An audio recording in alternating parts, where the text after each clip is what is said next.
Teve uma vez que eu peguei, quase derrubei o público, sem querer, com esse microfone. Irmãos, nessa noite nós queremos falar um pouco a respeito de tristeza e depressão. Vamos abrir as nossas Bíblias em 1 Reis, capítulo 19. 1 Reis, capítulo 19.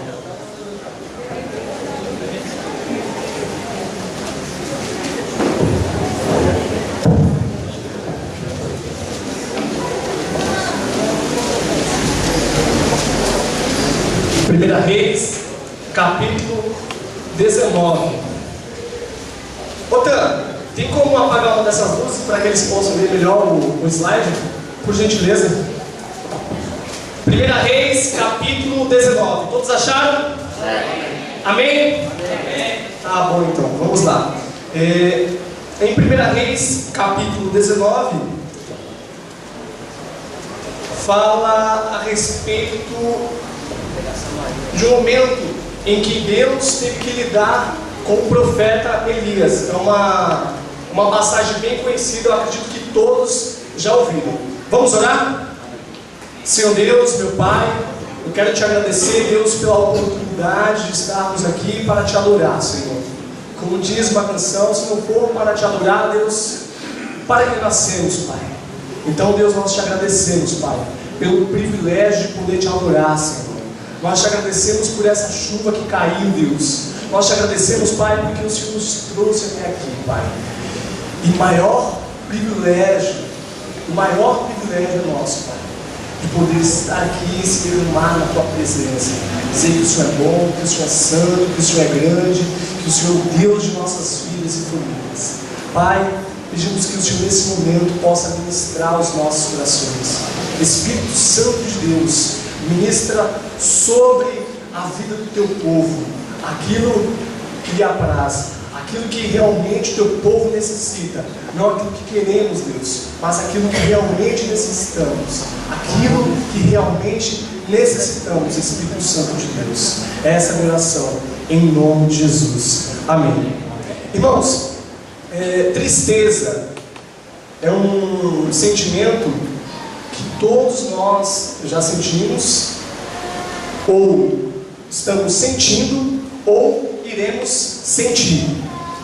Tristeza é um sentimento inevitável. Na vida, todos nós, em algum momento, passaremos e viveremos esse sentimento de tristeza. A tristeza, tem um psicólogo aqui no meio, depois se eu estiver errado, me corrige. Eu acredito, e pelo que eu já ouvi falar e pesquisei, a depressão é uma consequência da tristeza, né? Então, muitos de nós já vivenciou e já sentiu isso na pele, a depressão, seja num grau mais leve ou num grau mais forte. Então, todos nós já vivenciamos isso. E eu quero compartilhar com vocês aquilo que Deus colocou em meu coração e ministrou sobre a minha vida, né? Porque o que eu vou ministrar hoje, através da palavra de Deus, Deus ministrou sobre a minha vida. Eu tive o privilégio de poder experimentar isso na minha vida. E aqui nesse texto, em 1 Reis capítulo 19, mostra como Deus lida com a tristeza e a depressão do ser humano.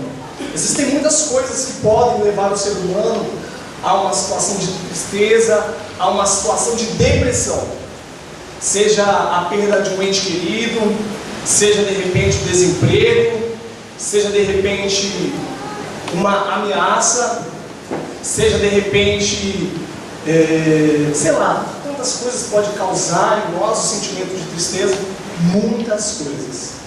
E talvez, eu não sei, você tenha vindo aqui a este lugar para adorar a Deus com o seu coração triste, com o seu coração marcado, com o seu coração ferido pela tristeza. Ou então, indo um pouco além, talvez, além da tristeza, você já esteja tomado por uma forte depressão, por uma depressão que está te oprimindo, te deixando angustiado, te deixando para baixo, te deixando desanimado, sem reação, paralisado.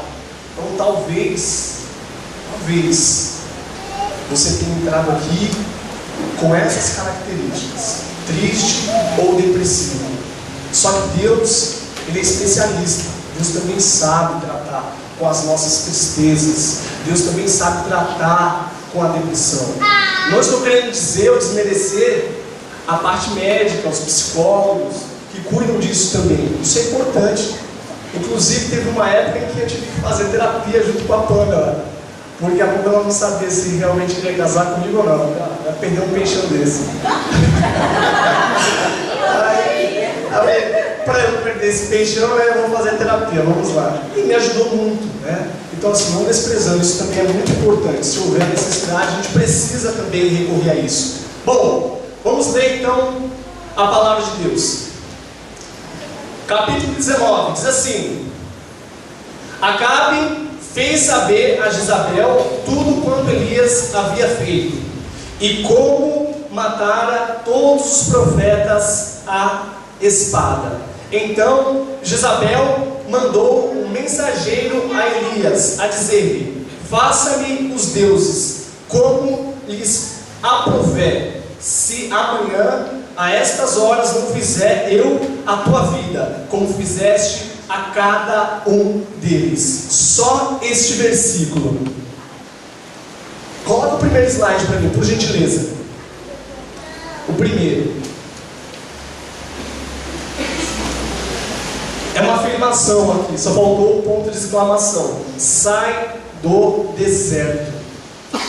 Foi isso que Deus ministrou sobre a minha vida, e é o que eu quero ministrar através do Espírito Santo de Deus a sua vida nesta noite. Sai do deserto. Sai do deserto.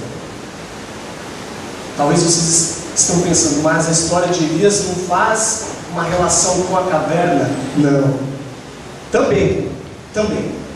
Só que primeiro Elias foi para o deserto por conta de um sentimento que o tomou, um sentimento de tristeza, por conta da depressão. Acredito que todos vocês já ouviram, ou se não ouviram, uma boa parte já ouviu. Elias, ele teve muitas experiências com Deus. Uma das experiências que ele teve com Deus, coloca o segundo slide, por gentileza. Segundo não, isso, obrigado. Ele teve várias experiências com Deus. Eu só vou relatar algumas delas aqui para vocês, para que vocês se recordem. Uma delas, ele foi até Acabe e disse: olha, Deus mandou eu te dizer, por 3 anos não haverá chuva sobre a terra de Israel. 3 anos ou foi 3 anos e meio, se eu não estiver errado. Não haverá chuva sobre a terra. E não choveu. Elias foi aquele também que Deus disse: olha, eu vou sustentar você através dos corvos. E Deus sustentou Elias através dos corvos. Diz a Bíblia que toda manhã era levado para Elias carne e pão. Elias também vivenciou, não sei se vocês se recordam, a multiplicação da farinha e do azeite. Lembra da viúva de Serepta? Ele foi até lá, pediu para que ela preparasse um pão para ele. Ela só tinha farinha, um pouquinho de farinha, um pouquinho de azeite. Ela, com muita fé, preparou aquele pão, e Deus multiplicou aquele pouco de farinha e aquele pouco de azeite durante o tempo de seca que houve em Israel. Elias também foi aquele que orou, se debruçou sobre a criança, e Deus fez com que a criança voltasse a viver, a filha da viúva. Vocês se recordam disso? Voltou a viver, ele reviveu. Elias foi aquele que esteve diante de mais ou menos quase 900 profetas, e os profetas ali clamaram ao Deus deles, o Deus Baal, por volta de meio-dia, clamando, chamando, e nada do Deus deles se prontificar, agir. E Elias logo depois foi aquele que orou, e Deus fez o fogo cair do céu. Elias foi aquele também que subiu ao Monte Carmelo, orou, E o moço que estava com ele disse: eu vejo uma pequena nuvem do tamanho da mão de um homem. E Elias disse: esse é o sinal que a chuva de Deus vai descer. Elias teve todas essas experiências com Deus, todas, e mais algumas, mas a princípio foram essas, antes de Elias ir para o deserto. Aí eu pergunto para você, e foi a pergunta que eu fiz para mim mesmo: o que leva um homem que teve tantas experiências como essa que eu acabei de descrever, que a Bíblia diz, ir para o deserto e ir para uma caverna? O que leva? O povo de Israel viu muitos milagres no deserto. Viu a coluna de fogo, viu codorna cair do céu. Só que, fazendo um paralelo com Elias, os milagres, essas experiências sobrenaturais que o povo de Israel vivenciou e Elias vivenciou, não amadurece ninguém, não gera amadurecimento. O pastor já nos ensinou sobre isso. Isso não gera amadurecimento, não gera. E foi o que aconteceu com Elias. Essas experiências não amadureceu o profeta Elias. E foi e foi por um desses motivos que Elias foi para o deserto e logo depois para uma caverna. Mas, antes de nós falarmos um pouco desse deserto, eu quero fazer uma breve viagem na Bíblia junto com vocês, para nós questionarmos o que foi que levou Elias para o deserto, o que foi que levou Elias para a caverna. Vamos lá. O terceiro slide para mim, por gentileza. Vamos lá. Capítulo 19, versículo 3. Diz assim: temendo, pois, Elias levantou-se e, para salvar sua vida, se foi e chegou a Berseba, que pertence a Judá, e ali deixou o seu moço. Então nós fazendo uma viagem na Bíblia e pensando sobre quais razões e motivos levaram a Elias a uma situação dessa, de tristeza e de profunda depressão, uma delas que eu pensei e gostaria de dividir com vocês seria essa: temendo, pois, Elias levantou-se e, para salvar sua vida, se foi e chegou a Berseba, que pertence a Judá, e ali deixou o seu moço. Quando Elias recebeu a notícia que Jezabel iria matá-lo, diz o versículo que ele temeu. Mas na verdade Elias já vinha numa sequência de fatos, como esses que eu acabei de colocar para vocês: a seca, encarando os profetas de Baal, encarando Acabe. Então, quando Elias recebeu essa notícia de que Jezabel iria matá-lo, Elias já havia chegado num ponto de esgotamento. E muitas vezes é o que acontece conosco. Nós chegamos num ponto de esgotamento a qual nós não conseguimos reagir diante das situações. Muito pelo contrário, nós preferimos nos isolar. Então seria isso que levou Elias a uma situação de depressão e tristeza, de esgotamento? Ou seria a depressão que eu acabei de colocar para vocês? Ou seria a depressão? Outro slide, por gentileza.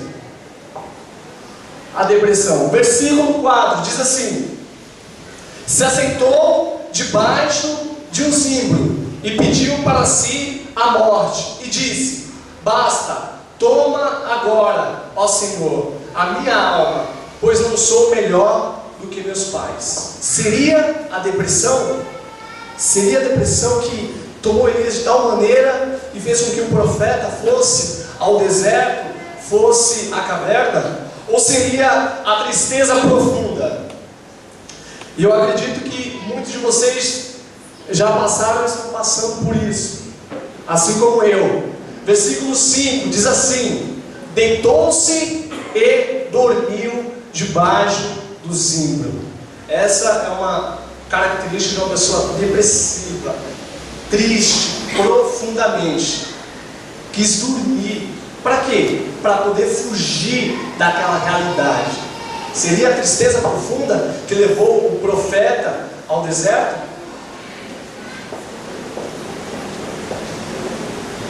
Só que Elias já tinha tido muitas experiências com Deus, como eu acabei de descrever para vocês.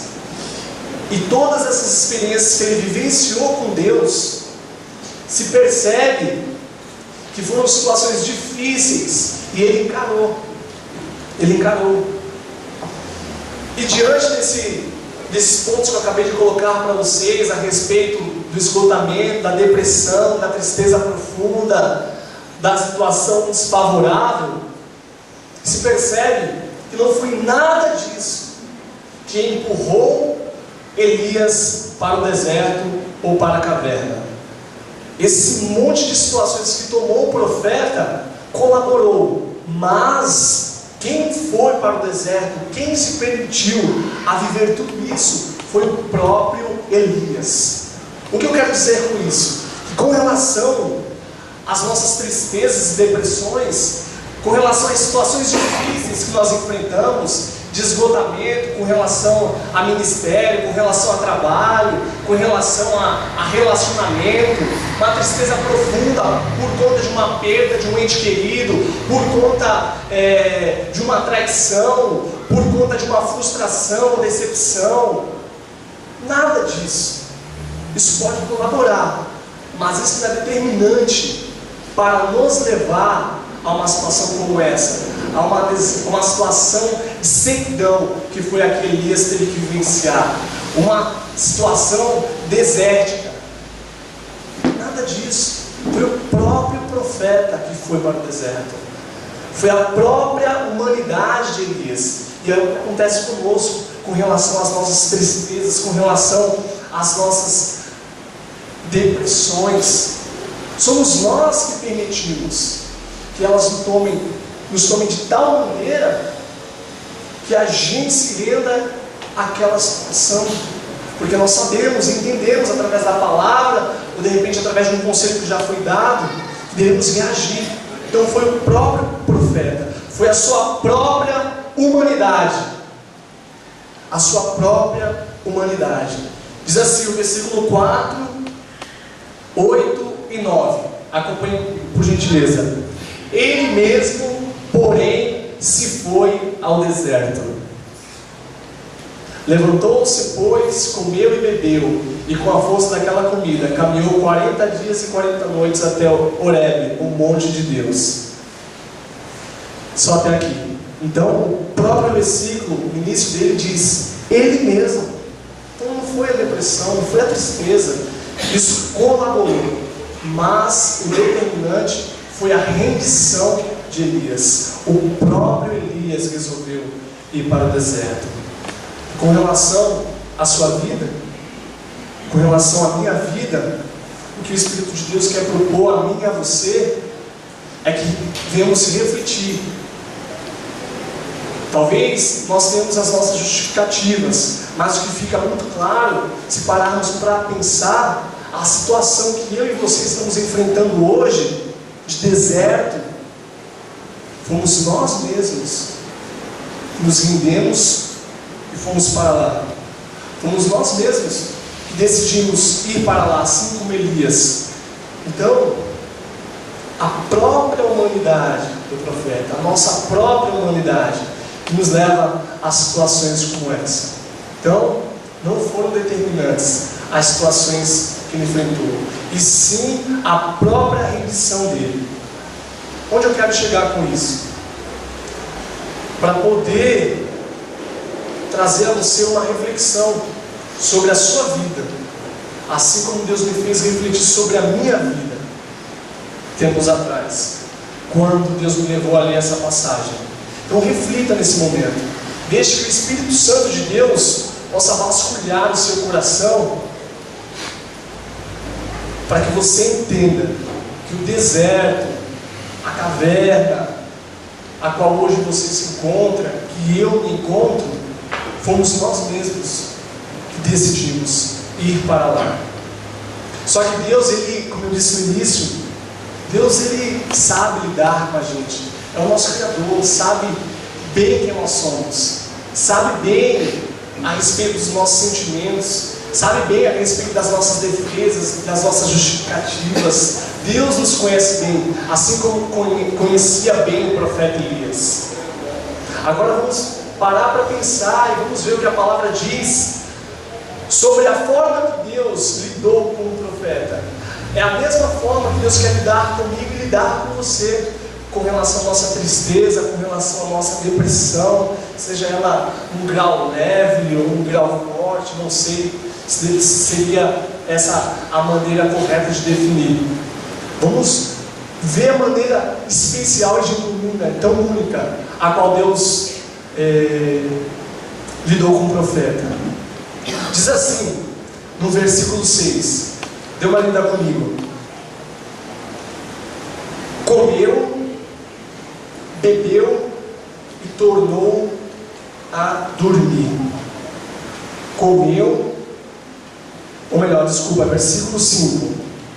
Versículo 5. Acabei pulando aqui. Diz assim, versículo 5: eis que o anjo o tocou e lhe disse: levanta-te e come. Olhou ele e viu junto à cabeceira um pão cozido sobre as pedras em brasa e uma botija de água. Então ele foi para o deserto, se rendeu, mas além do deserto, Deus começou a lidar com toda aquela situação. E uma delas diz no versículo 5 que Deus mandou um anjo, um representante, ali naquele momento. Elias dormiu debaixo da árvore e passou-se um momento e logo depois o anjo tocou, e quando Elias olhou para o lado, na cabeceira estava uma botija d'água, estava um pão cozido. E em nossas situações, como Deus lida? Deus lida da mesma forma, da mesma maneira, com esse cuidado especial. Elias foi para o deserto e Deus imediatamente, com todo o seu cuidado, foi até Elias através de um anjo, tocou e mostrou o pão cozido e a botija de água. Talvez você não reconheça, talvez eu não reconheça, mas se pararmos para pensar, Deus de alguma forma tem providenciado os meios para cuidar de mim e de você diante das nossas situações desérticas. Deus tem providenciado os meios para cuidar de você. Deus tem providenciado os meios para cuidar de mim diante das minhas situações difíceis, diante das suas situações difíceis. Preste atenção, quais são os meios que Deus tem utilizado para demonstrar o seu cuidado divino para com a sua vida. Aqui Deus se manifestou dessa maneira, através de um anjo, mostrando ali o seu cuidado de maneira especial para com a vida de Elias, o cuidado divino. Dê uma lida agora comigo no versículo 6, diz assim o versículo 6: comeu, bebeu e tornou a dormir. Voltou segunda vez o anjo do Senhor, versículo 7, tocou e lhe disse: levanta-te e come, porque o caminho te será sobremodo longo. Quando a primeira vez o anjo apareceu, ali estava a botija d'água e ali estava o pão cozido. Elias levantou, comeu e seguiu adiante? Não seguiu adiante. Voltou a dormir. E diz o versículo que voltou o anjo pela segunda vez e o tocou. Muitas vezes, o que acontece conosco, em nossas situações difíceis? Nós nos sentimos sozinhos, nos sentimos tão angustiados, tão tomados pela tristeza, e temos a sensação que Deus desistiu de nós. Temos a sensação que Deus nos esqueceu. Só que a palavra de Deus não mostra isso. A palavra de Deus não revela isso. O que a palavra de Deus nos revela é que Deus não desiste de mim e de você. Deus não desiste de nós. O profeta voltou a dormir e Deus, através do seu infinito amor, novamente mandou o anjo, o tocou: levanta-te, come e bebe, porque o teu caminho será sobremodo longo. Então Deus não desiste de nós. Deus estava insistindo na vida de Elias. Deus está insistindo na minha vida e na sua vida. Diante de toda e qualquer situação que você esteja enfrentando, Deus não desistiu de você. Deus não desistiu de mim. Deus não desistiu do profeta. Em Isaías, capítulo 49, versículo 14 e 15, eu vou ler para vocês, não precisa abrir não.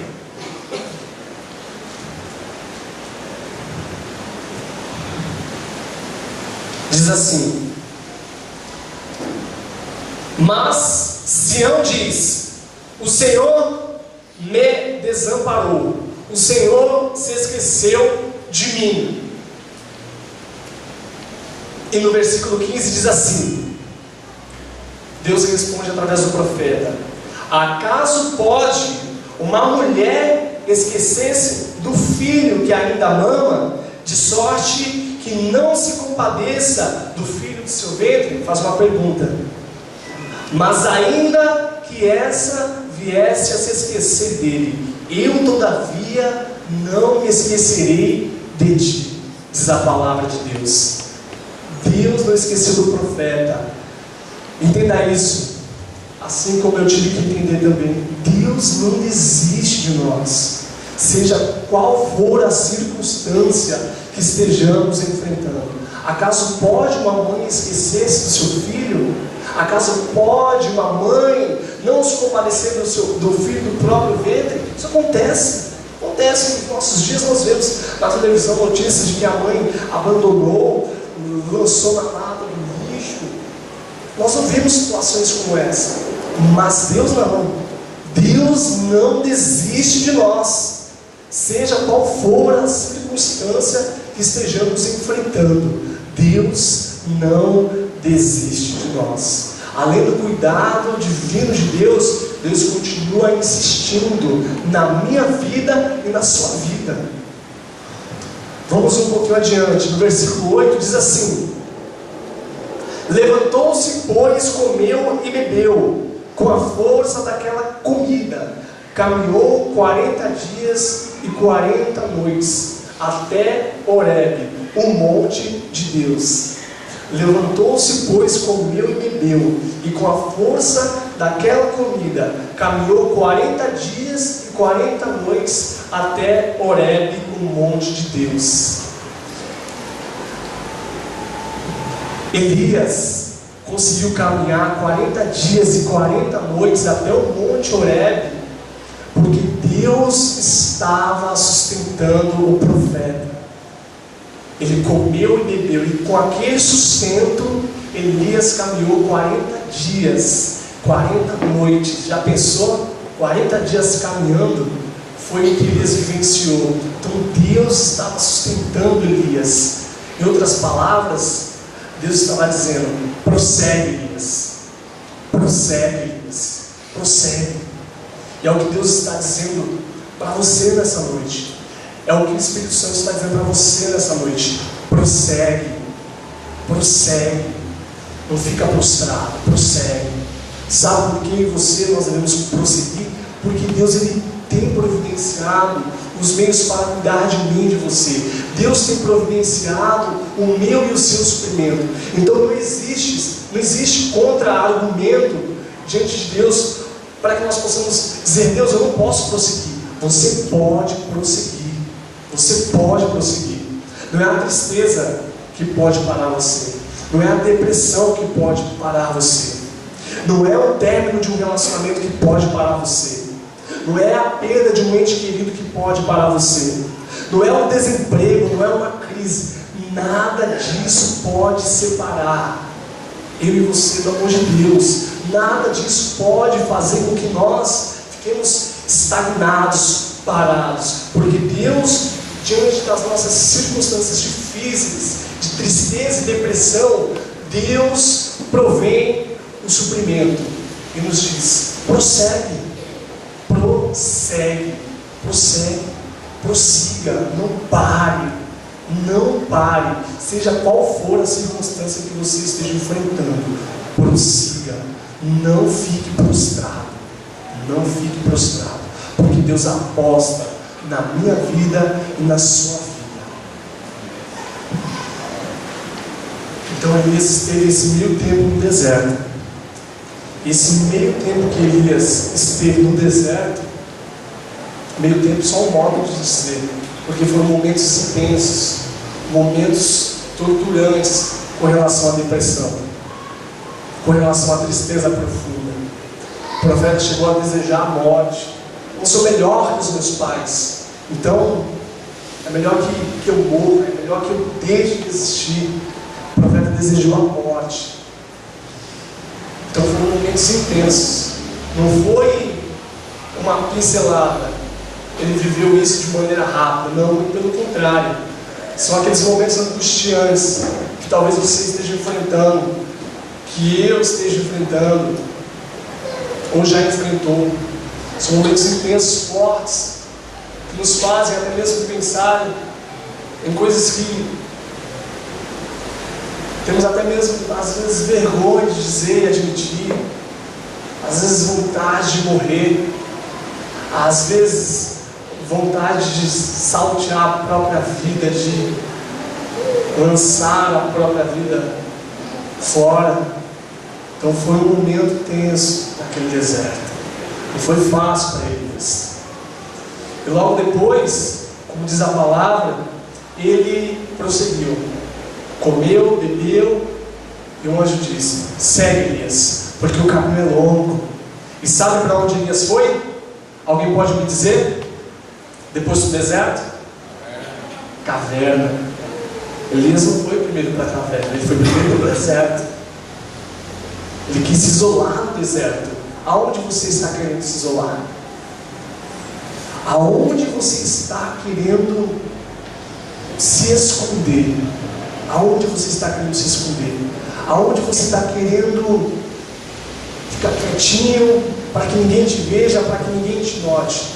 Elias foi para o deserto. Só que para Elias não foi o suficiente. Ele estava tão angustiado, tão tomado, tão imergido de tristeza, que ele preferiu ir para uma caverna. E até sombrio o versículo. Diz assim,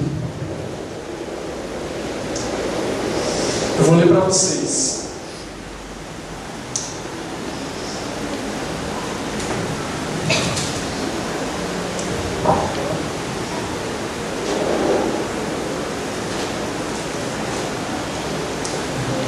Ali entrou numa caverna, onde passou a noite, e eis que lhe veio a palavra do Senhor.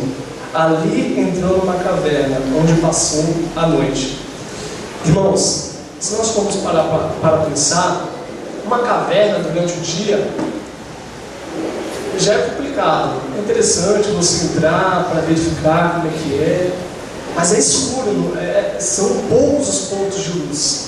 Agora imagina estar numa caverna à noite, com morcegos, insetos.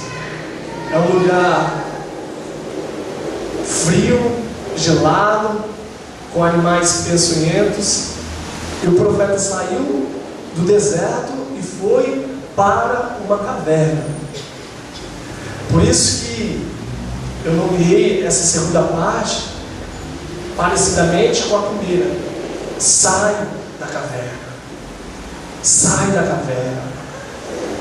O profeta saiu do deserto e foi para a caverna. E é o que Deus está propondo, é o que Deus está dizendo, é o que o Espírito Santo está dizendo para nós. Saiamos da caverna, saiamos deste lugar escuro. E Deus fez uma pergunta para Elias, no versículo 9, quando ele estava na caverna. Diz assim: que fazes aqui, Elias? Que fazes aqui, Elias? Que fazes aqui, Fábio? Que fazes aqui, Pamela? Que fazes aqui? Que fazes aqui, João? Que fazes aqui, Maria? Você estava no deserto. Eu pedi para que você levantasse e fosse, porque o caminho é longo.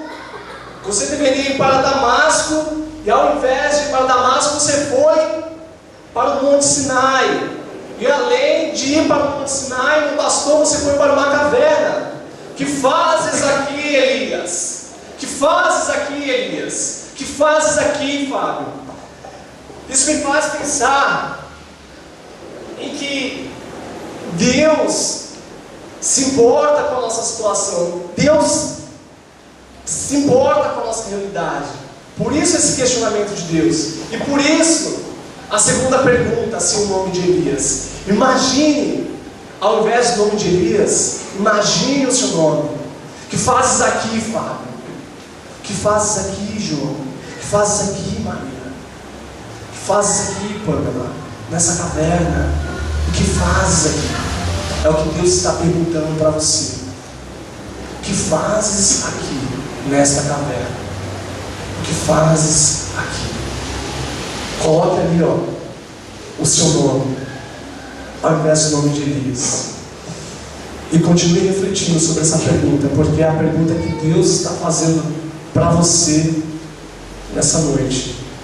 O que fazes aqui? O que fazes neste lugar tomado por tristeza, esse lugar sombrio, esse lugar onde tem levado você a uma profunda depressão? O que fazes aqui?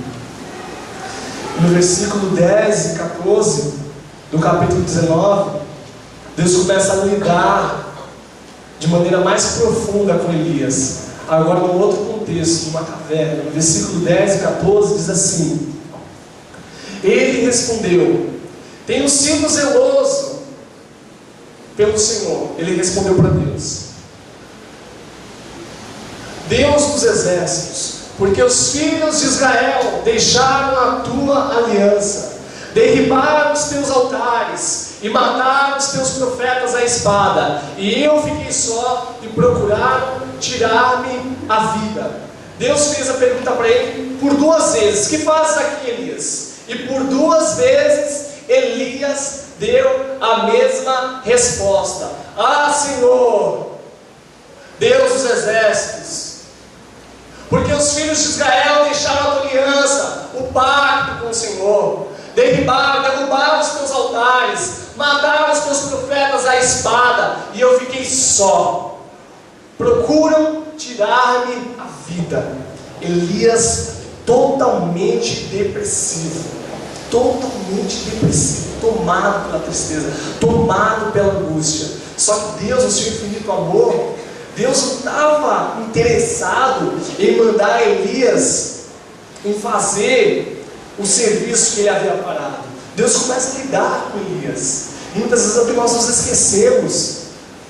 Muitas vezes nós olhamos para Deus e lançamos em Deus a imagem do nosso patrão, que não quer saber se nós estamos bem ou não, quer a gente produzir. E Deus não é dessa maneira. Deus sabe lidar comigo e com você. É isso que Deus quer fazer com relação à sua realidade. Deus quer lidar com você, Deus quer lidar com o seu sentimento. Deus quer poder saber o que está acontecendo com você. Deus quer ouvir você externando para Ele o que você está sentindo, o que você está passando. Deus é amigo. Não se esqueça disso, meu irmão, dessa característica de Deus. Deus é amigo. Deus é amigo. Deus não é aquele que diz: vamos pregar, vamos cantar, vamos cuidar do som e da imagem, vamos pregar o Evangelho. Deus também se importa com as nossas vidas. Há a nossa responsabilidade com relação ao serviço ao reino, mas não nos esqueçamos que Deus também está interessado na minha vida e na sua vida. Deus não é o seu patrão, Deus não é o meu patrão. Deus se importa conosco, Deus se importa com os nossos sentimentos. Quem foi que disse para você que os seus sentimentos não lhe interessam, ou qualquer outra coisa assim? Quem foi que disse isso? Quem foi que disse que Deus não se importa? Deus se importa, a palavra dele mostra. Deus perguntando para ele: que fazes aqui, Elias? Deus mostrando o seu interesse pela situação de Elias. Deus se interessa. Deus se interessa. E por que Deus fez isso? E por que Deus lida dessa maneira como profeta? Eu vou ler para vocês. Em Filipenses, capítulo 4, versículos 6 e 7, diz assim, eu vou ler para vocês, pode ficar tranquilo. Não andeis ansiosos de coisa alguma, em tudo, porém, sejam conhecidas diante de Deus as vossas petições, pela oração e pela súplica, com ações de graça, e a paz de Deus, que excede todo entendimento, guardará os vossos corações e as vossas mentes em Cristo Jesus. Quando nós colocamos diante de Deus aquilo que está nos atormentando, aquilo que está nos incomodando, nos deixando depressivos, nos levando para um buraco sem fim, diz a palavra de Deus que uma paz que foge do entendimento humano, da explicação humana, toma o nosso coração.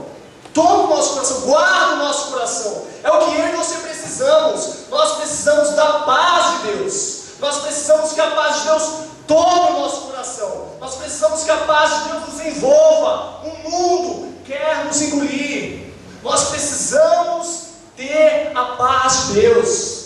O mundo diz que ter é melhor do que ser. O mundo te valoriza pelo que você tem. O mundo se interessa no que você tem. Deus não lida dessa maneira com a gente. Não funciona com Deus dessa maneira. A filosofia de amor de Deus é totalmente da filosofia do mundo. Totalmente diferente. Totalmente diferente. Então, coloque diante de Deus a sua tristeza, a sua mágoa, seja lá o que você estiver passando. Seja lá o que você estiver passando. Um problema no casamento, é um problema no trabalho, é um problema de relacionamento. Seja lá o que você estiver passando, derrame o seu coração diante de Deus. O nosso pior inimigo não é o diabo. O nosso pior inimigo é a falta de conhecimento. Diz a palavra de Deus: o meu povo perece por falta de conhecimento. Então, o que pode nos destruir, a princípio, é a falta de conhecimento. A falta de conhecimento, e a palavra de Deus nos revela: não andeis ansiosos por coisa alguma. Por coisa alguma. Jesus disse: olhem as aves dos campos, olhem os lírios dos campos. Jesus nos ensinando a apreciar a beleza da vida. Muitas vezes nós estamos tão carregados, tão sobrecarregados por conta da ansiedade, por conta da tristeza, da angústia, da depressão, que nós deixamos de apreciar a vida. Nada é mais bonito para nós. Por quê? A ansiedade estancou a satisfação de viver, estancou a nossa felicidade. Afinal de contas, a felicidade não é um lugar onde se chega, não é um ponto de partida. Não tem um ponto de partida. A felicidade, como já foi dito aqui em algumas pregações, é a maneira como você lida com a vida. Então Jesus disse: olhem as aves dos campos, olhem os lírios dos campos. Não deixemos com que o mundo roube de nós a alegria, a satisfação de viver. Deus é amigo. Deus é amigo. Deus é amigo. Eu vou abrir um parênteses aqui. Elias se percebe que no momento de solidão ele não recorreu a ninguém. Anteriormente, antes de ir para o deserto, ele se despediu do moço dele. Ali Elias cometeu um erro, uma falha. Não podemos caminhar sozinhos.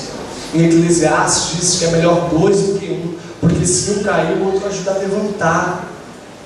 Amém?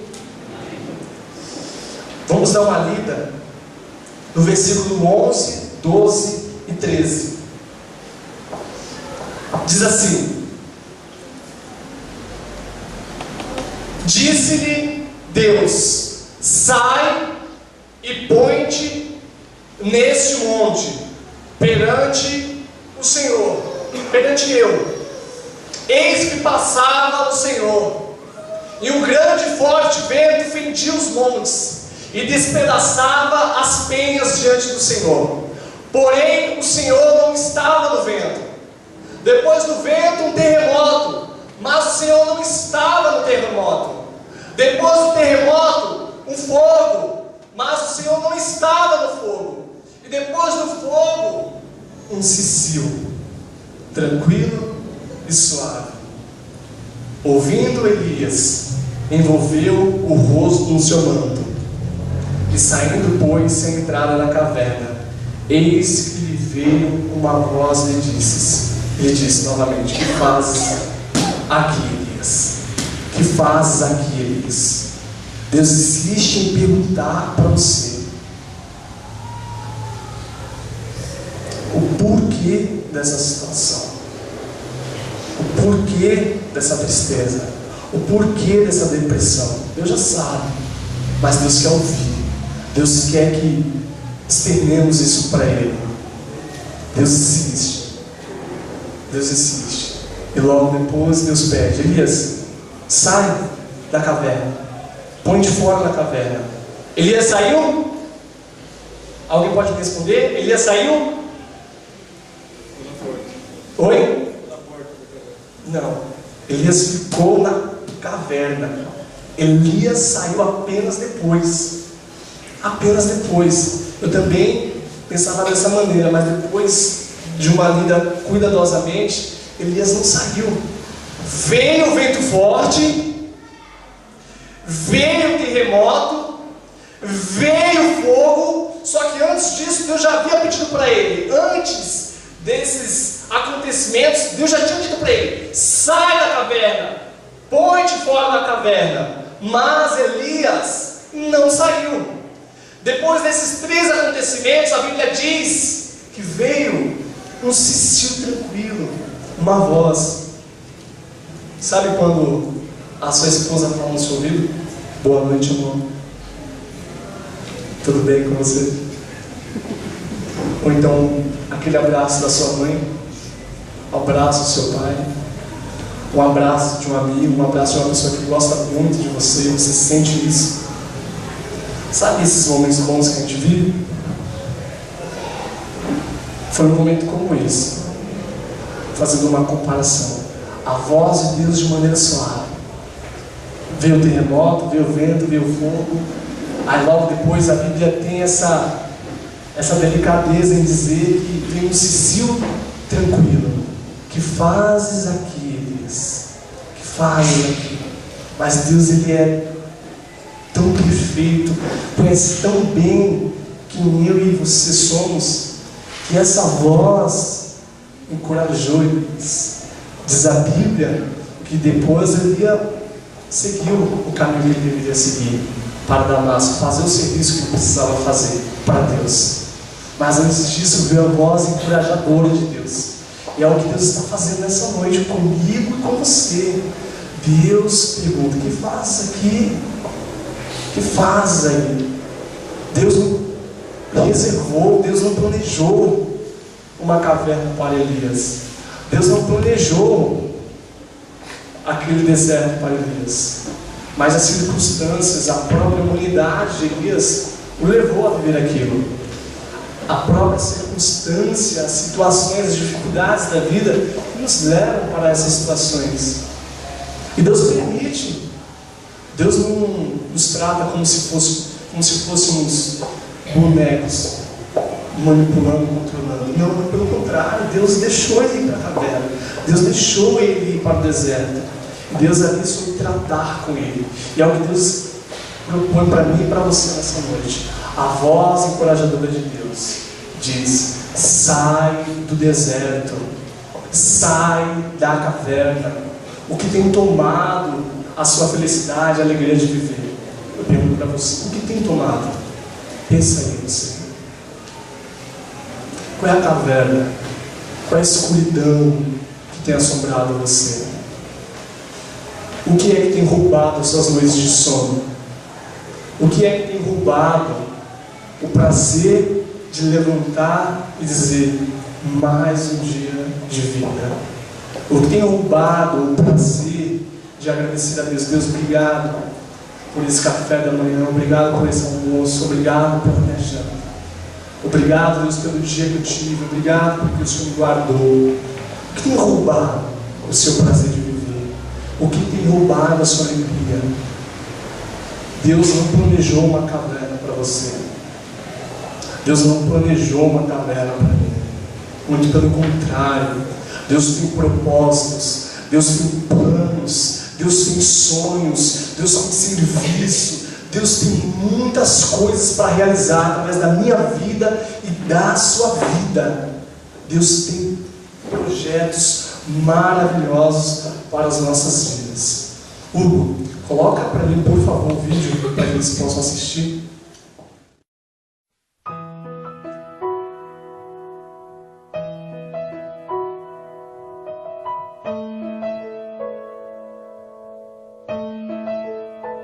I can only imagine what it will be like when I walk by your side. I can only imagine what my eyes will see when your face is before me. I can only imagine. I can only imagine.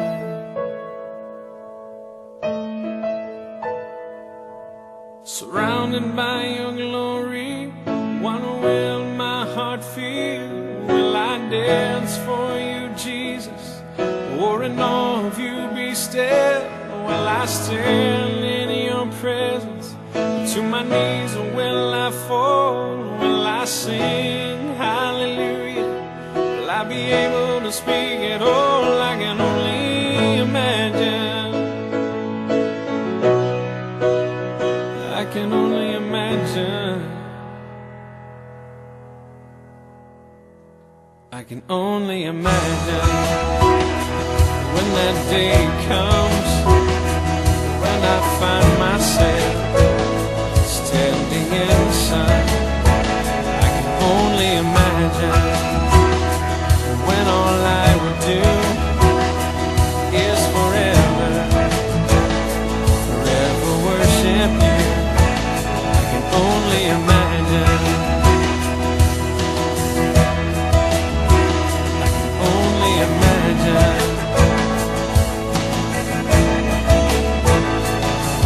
Surrounded by your glory, what will my heart feel? Will I dance for you, Jesus? Or in awe of you be still? Will I stand in your presence? Or to my knees, or will I fall? Will I sing hallelujah? Will I be able to speak at all? I can only imagine. Yeah, I can only imagine. Yeah, surrounded by your glory, what will my heart feel? Will I dance for you, Jesus? Or in all of you be still? Will I stand in your presence? Or to my knees, or will I fall? Will I sing hallelujah? Will I be able to speak at all? I can only imagine. I can only imagine. I can only imagine. I can only imagine. I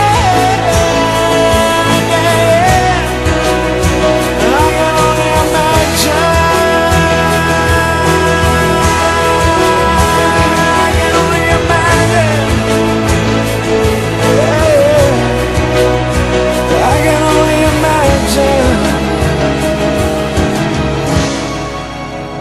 I can only imagine when all I would do is forever, forever worship you.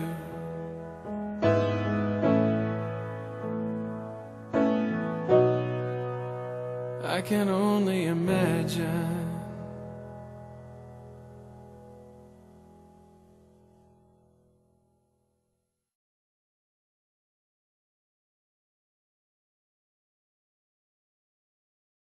Também, por favor. Essa, não sei se deu para entender muito bem, mas essa é a história de um pai que resolveu participar de uma competição, acredito que vocês conhecem, chamada triatlo, natação, corrida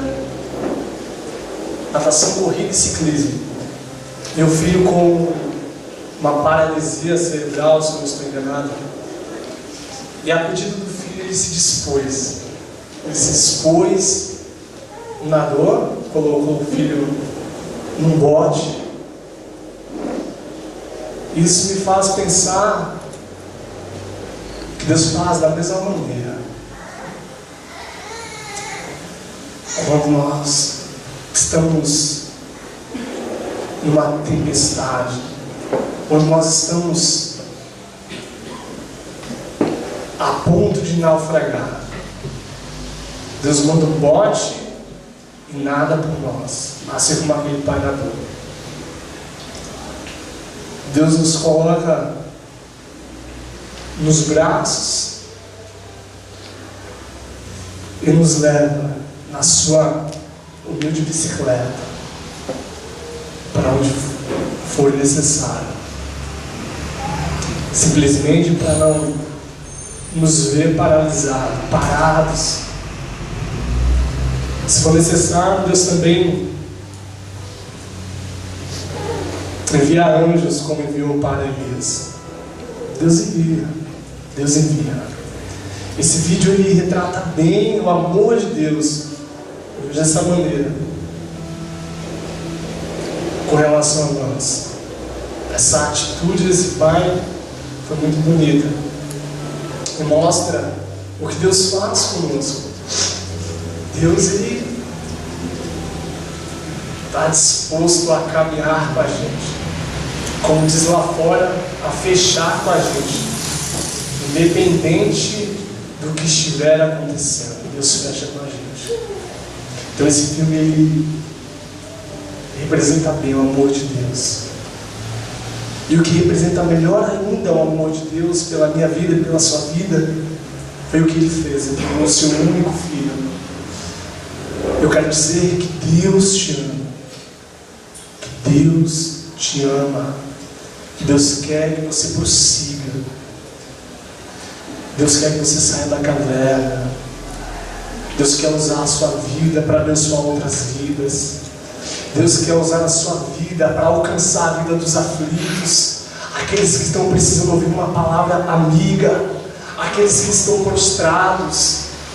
Deus quer usar a minha vida e a sua vida, mas isso vai depender de mim, de você, se você vai sair da caverna ou não, se você vai derramar diante de Deus o que está acontecendo com você.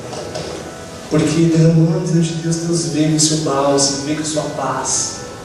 Feche seus olhos, vamos orar.